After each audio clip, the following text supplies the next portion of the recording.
नमस्कार मु प्रभासिनी सेनापति आसतु शुणा मोर आजिर कविता सिंदूर। सिंदूर नुहे नाली रंग टिके नुहे खाली प्रसाधन सधवा नारीर श्रेष्ठ आभूषण अटे तार स्वाभिमान।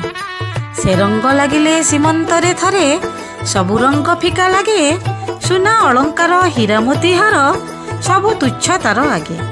बिंदुए सिंदूर गति जीवनर एमिति बदली दिए मार सराग बापघर सुख सबु भूली होई जाए। कुमारी होई कुलबधू जेबे सीमंते पिंधि सिंदूर पतिंक दुखरे हुए सम दुखी भूली पिलादिन तार।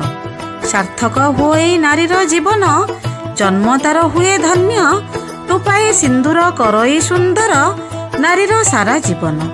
सीमंतिनी नारी मथा टेकी चले नथाए काहाको भय सिंदूर तापाई अमूल्य संपत्ति सिंदूर ता परिचय। आशा करुछि मो कविताटी आपण मानक बहुत भल लागिथिबो। जदि आहुरी एमती कविता सुनबाकू चाहुचंती मो चैनल को सब्सक्राइब करंतु। रहुछि नमस्कार।